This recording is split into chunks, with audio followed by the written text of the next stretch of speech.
Alright, so, I guess I recorded this last night and didn't even check to see if the mic was on. So, I'm gonna try this one more time. UFC Fight Night, Carlos Prates versus Jack Della Maddalena took place about 12 hours ago. And I'm going to once again go through every single fight on the card, giving my, know-how on how it was. I swear to God, I thought I had the mic on, and then I spent this whole entire time just doing nothing. So first and foremost, we got Cody Steele, Don Marfam.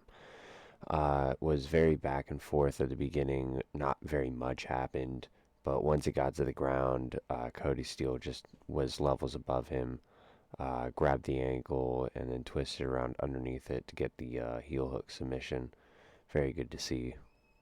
Next up was Themba Garimbo versus Jonathan Mikuloff. Uh, I could have seen it going to Themba Garimbo based on I believe it was, yes, the second round. But due to the control time and everything, I guess it did go to Makayev. I do understand it. Hard to see, Themba Garimbo, a guy who Dwayne Johnson gave a house to. So, but, I mean, who knows? He's going to be a fun fighter. I'd love to see him up against Blood Diamond. Up next, Ben Johnson, Wes Schultz. Ben Johnson was very big for the division, which is weird to say, considering he's only 6'4". But he was very strong in the clinch, very strong on the ground. Was able to control Wes Schultz for most of the first round. During the second round, in order to combat Ben Johnson getting those takedowns, Wes Schultz would pull a Dustin Poirier and try to pull Gilly as much as possible. He didn't get it at all during the second round. In fact, I'm pretty sure none of the takedowns even really happened. But he did give up position a bunch of times to a bit of ground and pound here and there, but not too much. And then after that was just throwing up submission attempts in the third round up until he got the guillotine. So good to see from Wes Schultz. Up next, Vince Morales, Colby Thickness. Colby Thickness, very patient on the outside, able to pick his shots, get past the guard, and win a very convincing unanimous decision. Very close on the total strikes, but I mean, it just more of the fight just went towards Colby Thickness in this one. Not to mention, I gotta be honest, a little bit of a home crowd. Gerald Meerschaert, Jacob Malkoon. I did pick Gerald Meerschaert due to the odds, which it closed at plus 700 for Gerald Meerschaert, which is insane. And it was a bit of a close fight in the first round. Jacob Malkoon did rock Gerald Meerschaert, but then for some reason decided to go on the ground, which was fine. Threw up a bit of ground and pound. I'm going to be saying that a lot this card. There wasn't that much like active ground and pound that was like changing the fight. But first round takes him down, controls him throughout the entirety of the round, and then in the second and third just picks off shots. Gerald Meerschaert, other than a body kick from southpaw, doesn't exactly have anything offensively. So, I don't know. Get Jacob Malkoon in the top 15. Maybe an Edmund Shabazian fight would be nice. Kevin Christian, Junior Tafa. I do not know how a guy who is 6'7" is not able to use his reach effectively. And I'm not saying 6'7" in the heavyweight division. I'm saying 6'7" in the light heavyweight division. And this dude threw 13 strikes. And I don't think any front kicks, a couple of body kicks here and there, a couple of leg kicks, which started affecting Junior Tafa immediately.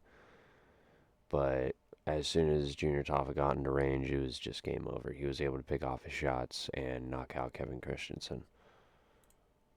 I still think he should be cut from the UFC. 6-5 now, 7-5. Jesus. Cameron Austin, Robert Brycecheck, a little bit of a one-sided affair. Cameron Austin just used his reach advantage to disrupt Brycecheck from ever getting started in the fight. So, do I see him, getting up there in the middleweight division? I see him getting top 10. It's going to take a while up until he's, able to go up against a guy like Imavov, a guy like Shamayev, a guy like Strickland. But give him some time, he'll be good. Louis Sutherland, Tai Tuivasa. Louis Sutherland is finally back. He threw a spinning back elbow, I believe, in the second round. Threw some massive body shots on the ground. One of the few people on this card to actually use his ground and pound effectively. Throwing 111 strikes, I'm pretty sure most of those were on the ground. Got most of his takedowns. And just finally realized that he could use his grappling to stifle those that have immense power in the heavyweight division. So, cut Tai Tuivasa, give Louis Sutherland maybe somebody in the top 15. I don't know anybody, though. Maybe Marcin Tybura, he did call him out. Up next, Brando Peritic, Shamil Gaziev. I believe Brando Peritic got was the fight of the night. Was very back and forth. Shamil Gaziev had his mouth open, I believe, halfway into the first. And from there, it was just one-way traffic. Any shot that Brando Peritic threw to him was immediately landing and causing Shamil Gaziev to bend backwards a bit. Up until the second round where he was able to grab the TKO very easily. So, I don't know, maybe give him Josh Hokett. Depending on, schedules and all that. Next up, Marwan Rahiki, Ollie Schmidt. Very last-minute fight. I believe it was made on Tuesday. But Ollie Schmidt was very aggressive in the beginning portion of the round, but as the round progressed, Marwan Rahiki was just able to use his boxing combos.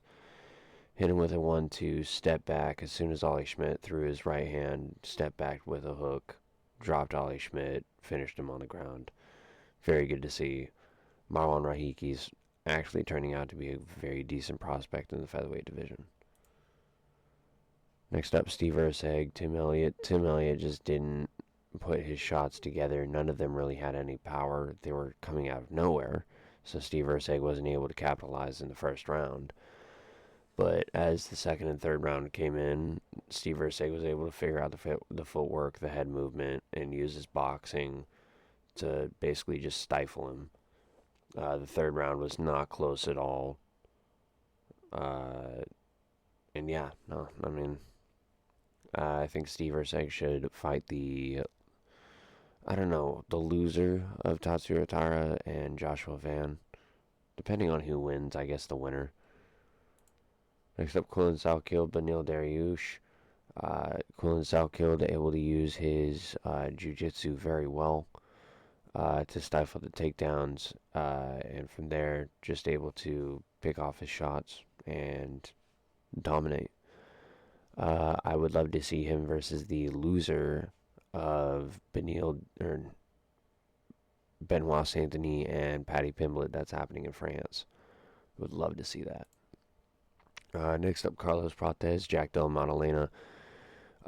Jack Della Maddalena, very good boxer. Very, very good boxer. But Carlos Prates, a Muay Thai fighter, has more elements to be able to bring to the cage. He has the elbows, the knees, the kicks, which throughout the rounds were really devastating to Jack Della Maddalena. He couldn't use anything. As soon as he was stepping into range, he was getting hit with either a leg kick, a body kick.